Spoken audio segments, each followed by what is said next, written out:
하나님께서 오늘 우리에게 주신 말씀은 디모데후서 1장 3절로 5절까지입니다. 전재승 권사님이 하나님 말씀 봉독해 드립니다.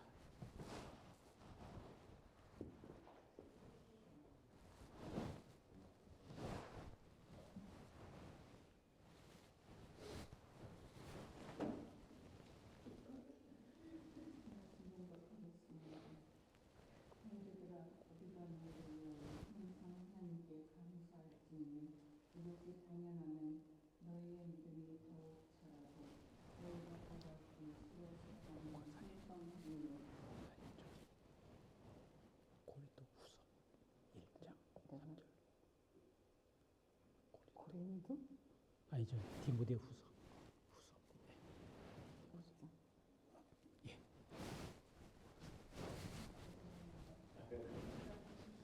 내가 간절한 마음으로 쉬지 않고 너희를 생각하여 성결한 정신으로 조상적으로부터 성경은 하나님께 감사하고 내 눈물을 생각하여 너보다 사랑하는 내 가족하게 하게 하나님 이는 내 속에 거짓이 없는 믿음이 있음을 생각합니다. 이 믿음은 먼저 내 외로와 로이스와 내 어머니 이민들 속에 있더니 내 속에도 있는 줄을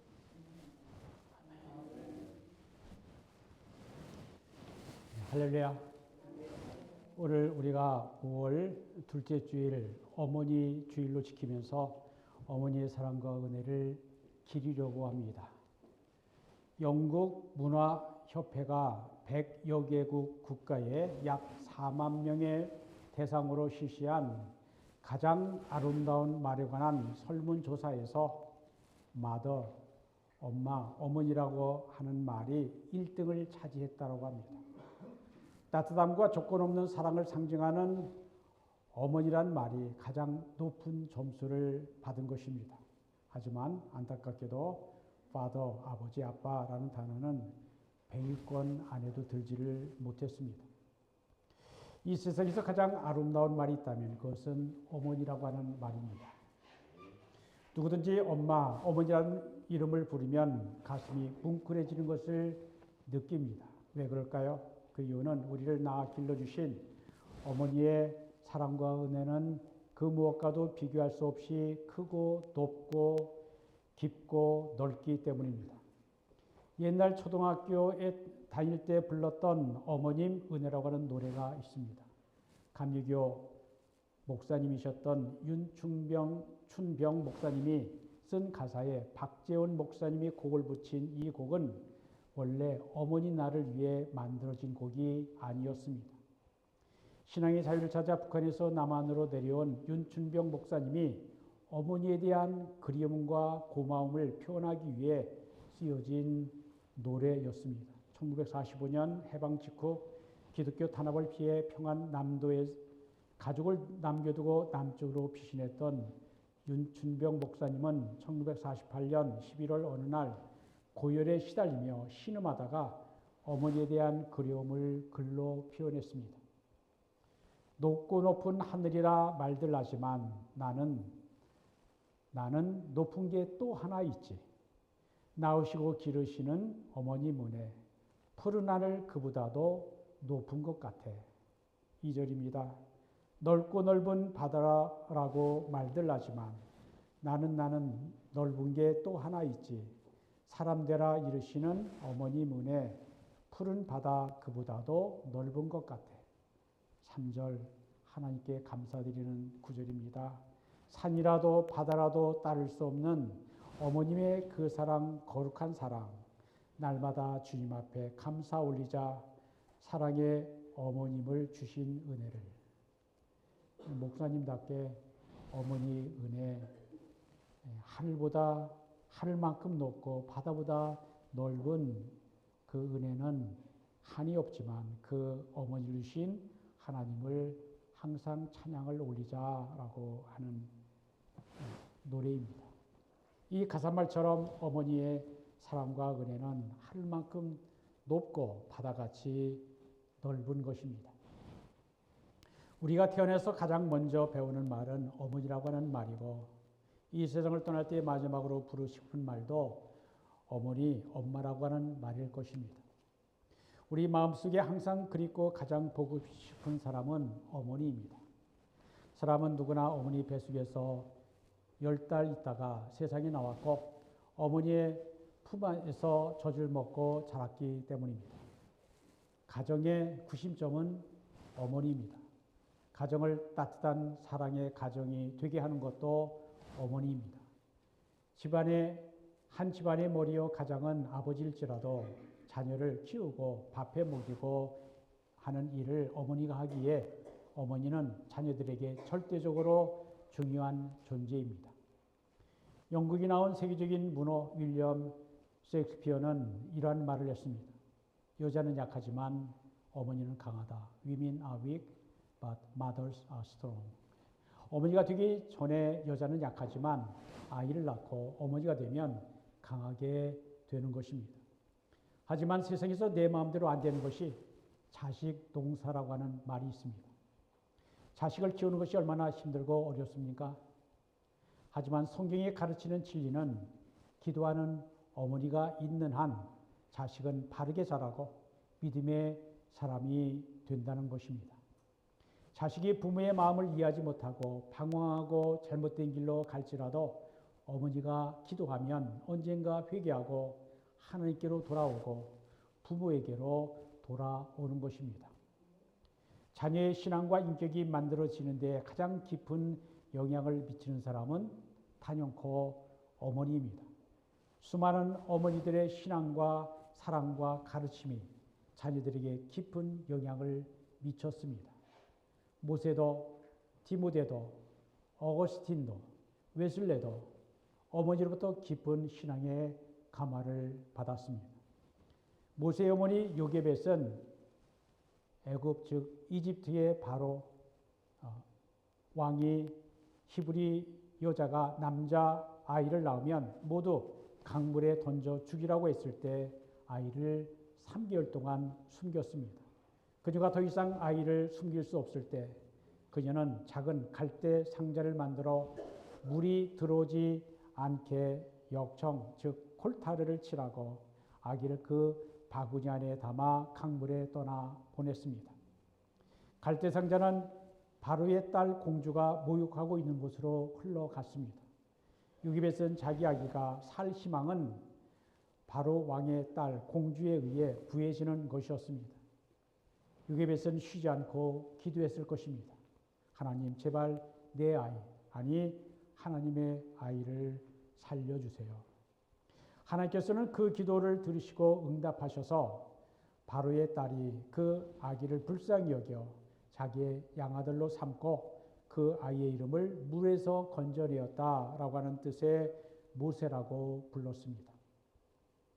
하나님의 섭리 안에서 바로의 딸은 그녀의 종에게 아기를 돌봐줄 히브리 유모를 찾으라고 했습니다. 그들은 요게벳 즉 아기의 진짜 어머니를 데리고 왔습니다. 요게벳은 모세가 젖을 때까지 그녀의 저주로 키웠습니다. 요게벳은 아들에게 이스라엘의 하나님에 대해서 이야기해 주었을 것입니다. 모세는 어머니를 통하여 하나님을 배웠습니다. 모세에게 요게벳의 영향은 바로 왕보다 컸습니다. 모세가 성인이었을 때 성경은 말씀하시기를 히브리서 11장 24절 이하입니다. 믿음으로 모세는 장성하여 바로의 공주의 아들이라 칭함을 거절하고 도리어 하나님의 백성과 함께 고난받기를 잠시 죄악의 날을 누리는 것보다 더 좋아하고 그리스도를 위하여 받는 수모를 애굽의 모든 보화보다 더 큰 재물로 여겼으니 이는 상 주시니니 곧 하나님을 바라봄이라 하였습니다. 요게벳의 아들 모세는 이스라엘의 역사상 가장 위대한 사람이 되었습니다. 그는 400년 동안 이집트의 종노릇을 하던 이스라엘 백성을 해방했고 하나님께서 아브라함 자손에게 주시겠다라고 약속하신 땅 적과 꿀이 흐르는 가나안으로 인도하는 하나님의 종이 되었습니다. 오늘 성경 본문인 디모데후서 1장 5절에는 디모데라고 하는 인물이 나옵니다. 티모티죠. 디모데의 외할머니 로이스와 그의 어머니 유니게도 나옵니다. 디모데라고 하는 이름은 헬라어 곧 고대 그리스어에서 나온 말로 하나님을 존경하다, 아너링 갓이라고 하는 뜻을 가지고 있고 하나님을 신실하게 믿고 섬기는 젊은 목회자였습니다. 사도 바울은 디모데를 향하여 두 가지 표현을 했는데 하나는 사랑하는 아들이라고 불렀습니다.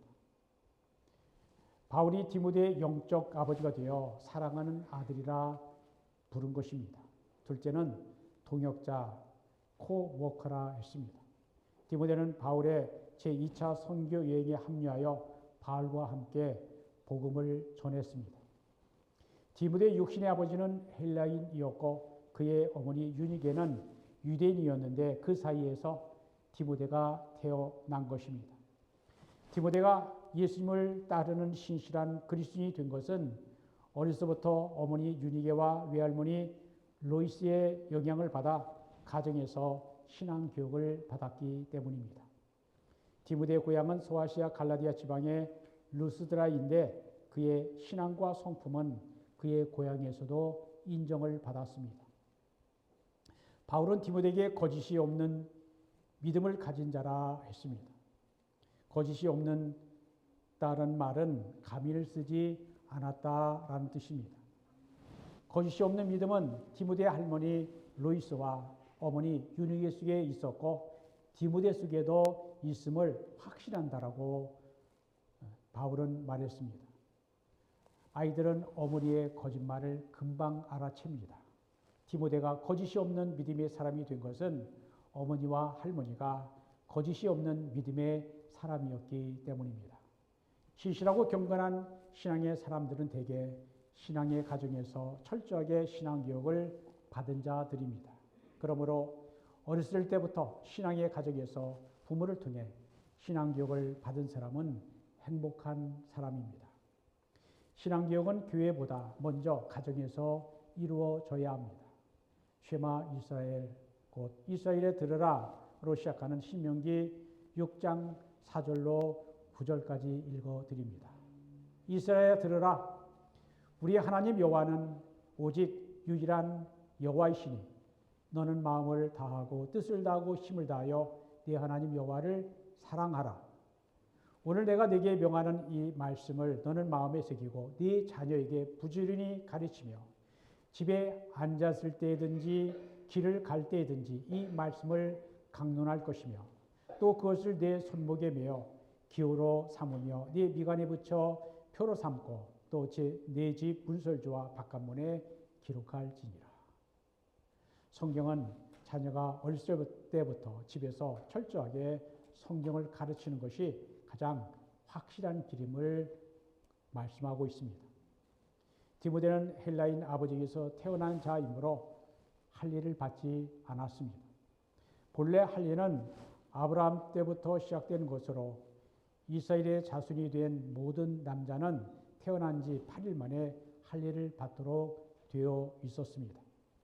이는 아브라함의 자손, 곧 믿음의 백성들과 이방인을 구분하기 위함이었습니다. 바울은 할례를 받지 않은 디모데가 유대인을 전도할 때 방해가 되지 않도록 디모데에게 할례를 주었습니다. 이러한 바울의 가르침을 받은 디모데는 바울의 사랑하는 영적 아들이 되었고 복음 전도의 동역자가 되었습니다. 바울은 디모데를 데살로니가와 고린도에 보내 복음을 전하게 했고 후에는 에베소 교회에서 사역하게 했습니다. 디모데가 어떻게 끝까지 충성할 수 있었을까요? 디모데는 신실한 신앙을 소유하고 거짓이 없는 순수한 믿음과 인격을 소유한 한 자였기 때문입니다.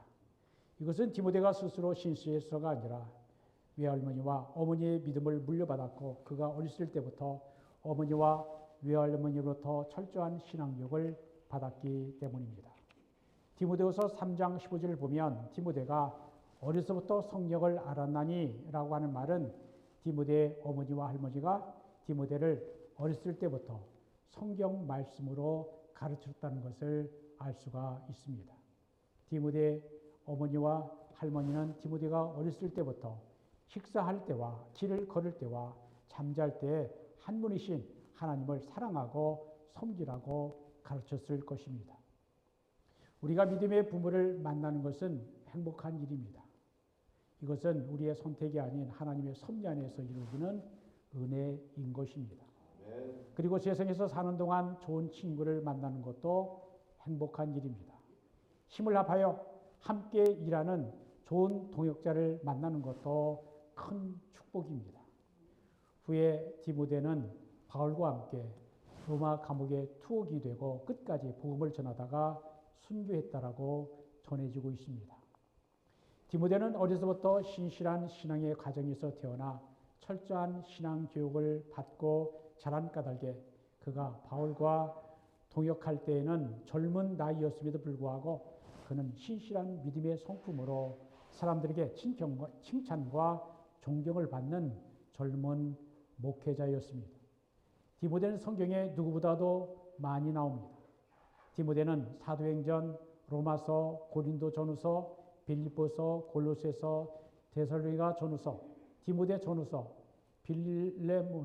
빌레몬서, 히브리서 등의 그의 이름과 행적이 나오는 것으로 보아 그는 예수님의 복음을 전하는 일에 열심히 있었고 성실한 일꾼으로 인정을 받았는데 바울이 계속해서 디모데를 격려하고 용기를 주었던 것은 두 가지 이유가 있었기 때문이라고 봅니다. 첫째, 디모데는 내성적이고 신실한 성격 때문이었습니다. 디모데는 별로 실수가 없고 주변 사람들에게 칭찬을 받았는데 아버지가 헬레인이었기 때문에 정통 유대인의 눈에는 부족한 점이 있었을 것입니다. 그러한 약점이 디모데를 더 온유하고 겸손하게 만들었을 것입니다. 둘째, 디모데의 건강이 연약했기 때문입니다. 디모데전서 5장 23절을 보면 바울은 디모데에게 이제부터는 물만 마시지 말고 네 위장과 자주 나는 병을 위하여는 포도주를 조금씩 쓰라 라고 하는 말을 보아서 바울이 자신의 연약한 육체 때문에 3번 간절히 기도할 때 주님은 내 은혜가 네게 족하도다. 이는 내 능력이 약한 데서 온전해짐이라 라고 하는 말씀처럼 디모데에게 자주 나는 병이 무엇인지 분명하지는 않으나 하나님만을 더욱 의지하는 디모데를 보고 영적 아버지로서 긍휼한 마음이 있었던 것 같습니다. 육체가 건강하면 더 효과적으로 복음을 증거할 것 같지만 그것은 인간적인 생각이고 하나님은 우리가 건강이 안 좋을 때에도 은혜와 영적인 힘을 주시어 택한 종으로 하여금 복음 증거 사역을 감당하게 하십니다. 구원 사역과 복음 전도의 일은 하나님의 일이기 때문입니다. 디모데처럼 믿음의 어머니와 할머니가 있는 사람은 행복한 사람입니다. 바울과 같은 영적인 아버지를 만난 사람은 행복한 사람입니다.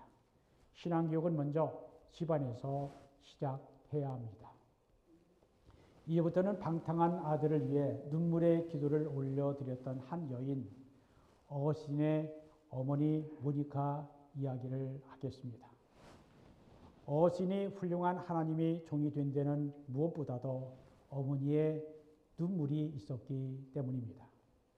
이 사실을 어거스틴은 그의 참회로 The Confessions라고 하는 그의 자서전적 글에서 고백했습니다.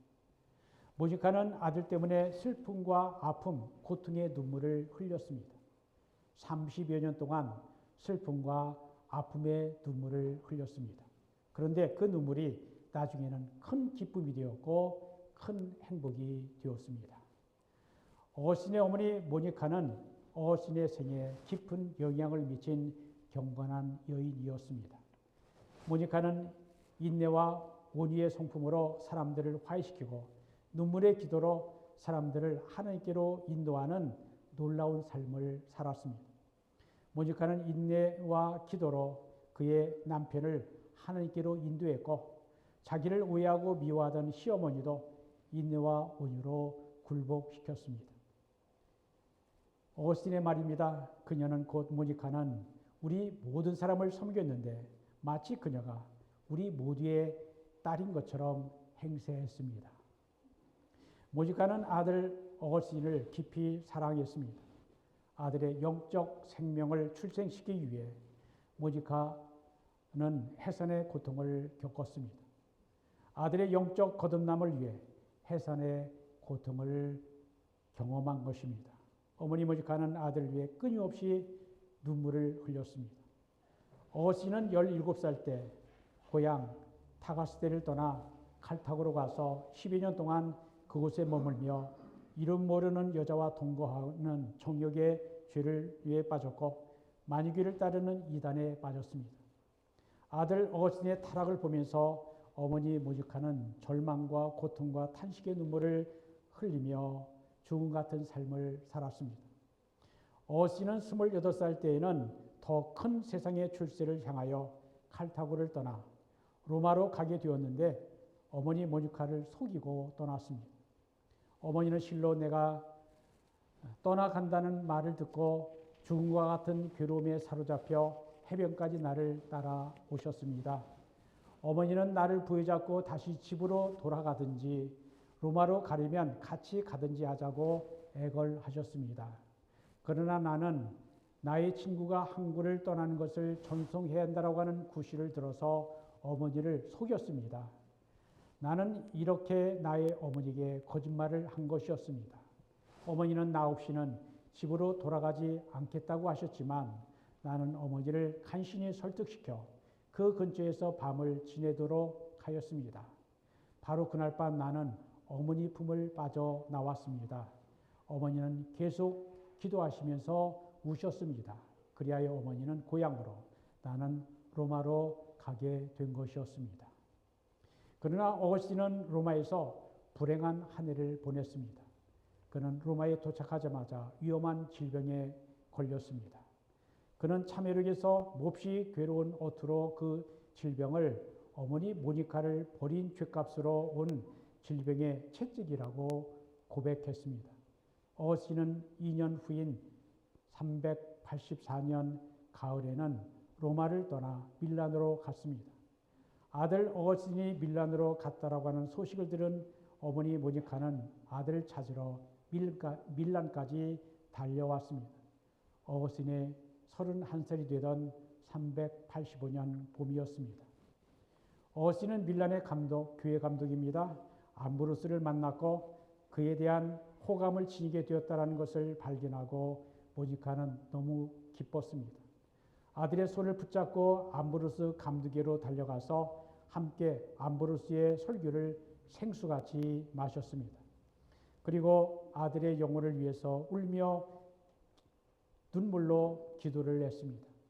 어머니는 전보다 더 열심히 서둘러 교회에 갔습니다.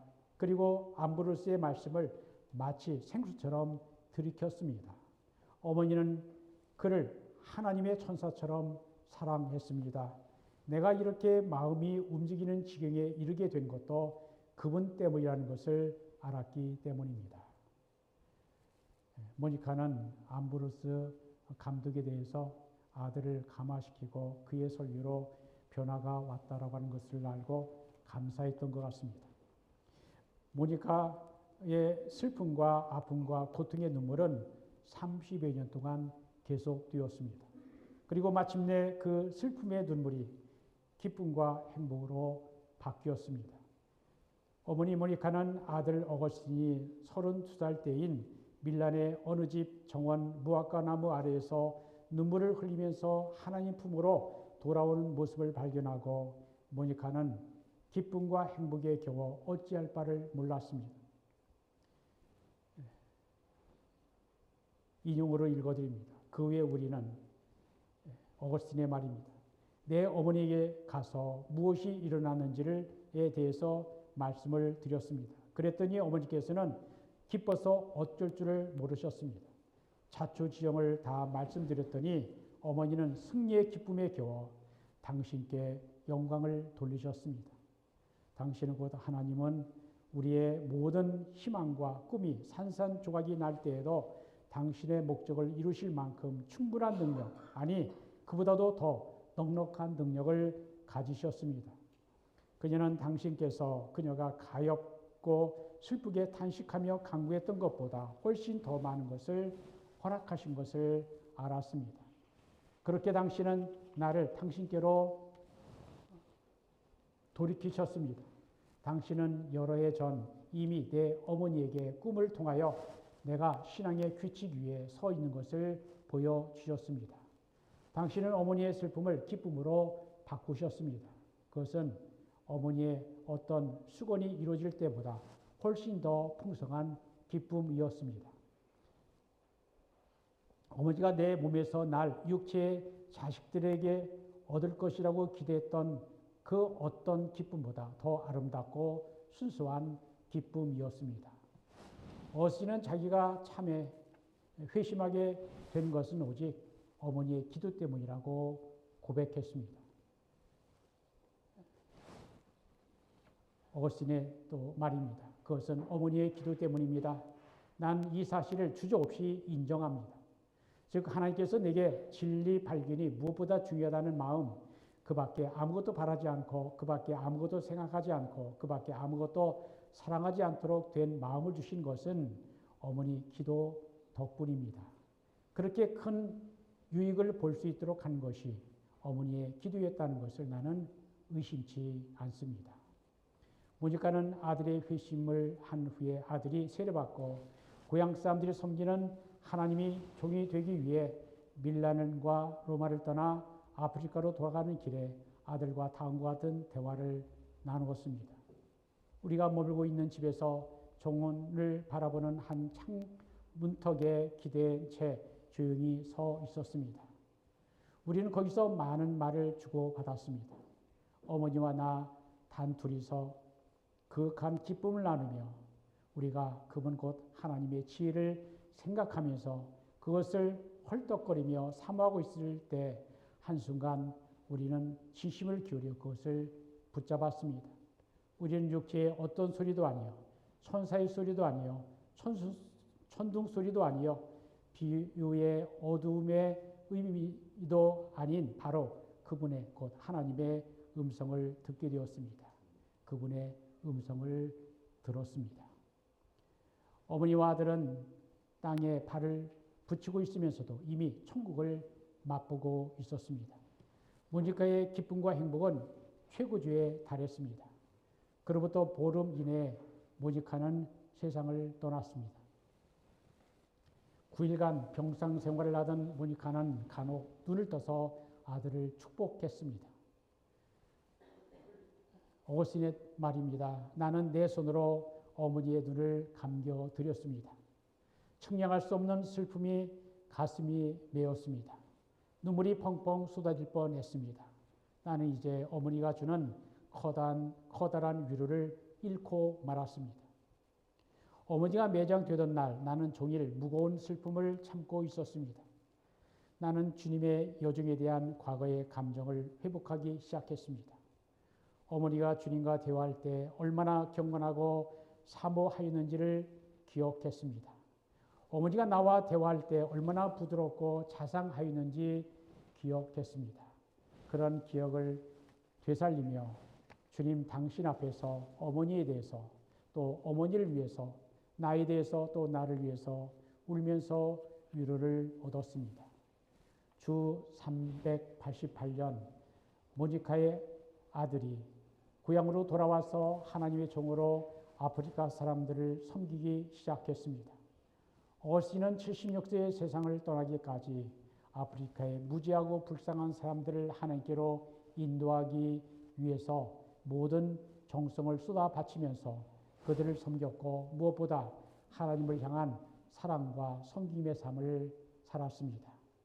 자기의 성공과 행복만을 추구하던 아들이 아프리카의 사람들과 주님을 섬기며 한평생을 불사르는 모습을 천국에서 바라보시는 어머니 모니카는 기쁨과 행복에 겨워 주님을 찬양했을 것입니다.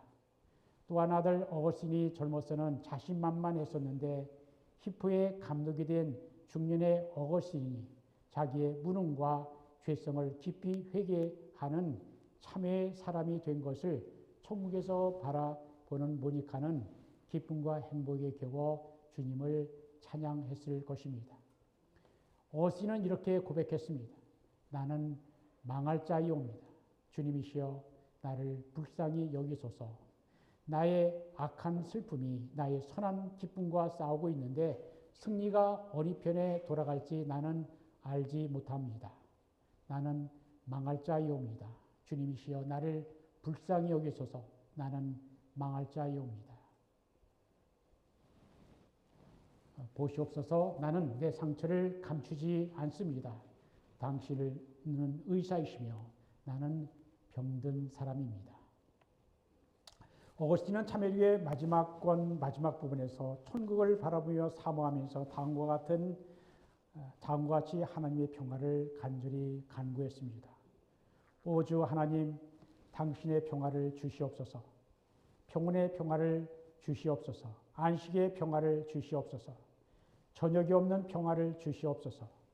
이 세상의 가장 아름다운 모든 그것들은 모두 매우 선하지만 그것들은 그들의 과정이 지나면 다 사라져 버리고 맙니다. 거기에는 모두 아침과 저녁이 있기 때문입니다. 그러나 일곱째 날에는 저녁이 없고 석양이 없습니다. 당신께서 그 날을 영원한 날로 거룩하게 하셨기 때문입니다. 당신의 창조의 사역 후에 일곱째 날 안식하셨던 것처럼 우리도 영생의 안식 때 당신 안에서 쉬게 될 것입니다. 성 어거스틴의 어머니 모니카는 방탕한 아들을 포기하지 않았고 끈질긴 기도와 권고로 어거스틴을 초기 기독교의 위대한 지도자로 키워냈습니다. 모니카는 기도하는 어머니의 자식은 결코 망하지 않는다라는 말을 남겼습니다. 마지막으로 요한 웨슬레의 어머니 수산나 웨슬리는 19명의 자녀를 낳아 길렀습니다. 어머니 수산나에게도 엄청난 일이었을 것입니다. 그러나 아이들의 옷이 뒤섞여 소동이 벌어지는 일은 결코 없었다라고 합니다. 그녀가 많은 아이들에게 일일이 쓴 편지를 읽어보면 아이 하나하나에게 고유한 자리가 주어져 있는 것을 그는 믿었다라고 합니다. 요한은 수산나가 낳은 19명의 자녀 중 15번째 자녀이자 아들로서는 둘째 아들로 태어났습니다. 찬송가 작사가로 유명한 찰스 웨슬리는 요한 웨슬리의 동생입니다. 요한 웨슬리는 5살 때 웹월스 목사관에 불이 났는데 불길이 번져 지붕이 내려앉기 직전 불을 끄던 마을 주민 한 사람이 다른 사람의 어깨를 딛고 올라가 기적적으로 어린 요한을 구조했습니다. 웨슬리는 이 사건을 스가랴 3장 2절 말씀인 불에서 꺼낸 거슬린 나무라고 묘사하며 하나님이 자신의 특별한 목적을 위해 살려두신 섭리라고 믿고 헌신했습니다. 요한 웨슬리에게 큰 영향을 끼친 사람은 어머니 수산나였다라고 그는 고백했습니다. 우리는 오늘 몇 명의 신앙의 어머니를 소개해 드렸습니다. 자녀에게 좋은 영향을 준 어머니의 이야기를 하면 끝이 없습니다. 한나도 있고 여러 명의 어머니가 있습니다. 여러분의 어머니도 자녀가 신앙의 길을 갈 수 있도록 기도하셨고 여러분들도 자녀들을 위해 기도하고 계신 줄로 믿습니다. 어머니의 소원은 자녀가 하나님을 만나 예수님을 신실하게 믿고 섬기는 것입니다. 그러한 부모님이 살아계실 때 효도하시기를 바랍니다. 어머니는 우리를 낳아주시고 길러주시고 가르치신 한없이 고맙고 감사한 분입니다. 만약 여러분의 어머니가 돌아가시고 안 계시다면 교회와 이웃의 어머니를 내 어머니처럼 섬기시기를 바랍니다. 우리가 어머니를 통해 그리고 교회 어른들을 통해 하나님의 크신 사랑과 은혜를 더 깊이 깨달아 알기를 우리 주 예수 그리스도의 이름으로 축원드립니다. 기도합니다. 우리에게 어머니를 주신 하나님 감사합니다. 모든 어머니들에게 큰 위로와 건강의 축복을 주시옵소서. 이 땅의 모든 자녀들이 자기들을 낳아서 길러주신 어머니에게 순종하고 공경하도록 도와주십시오. 부모와 자녀가 하나님을 사랑하는 마음으로 서로 사랑하도록 도와주십시오. 예수님의 이름으로 기도합니다.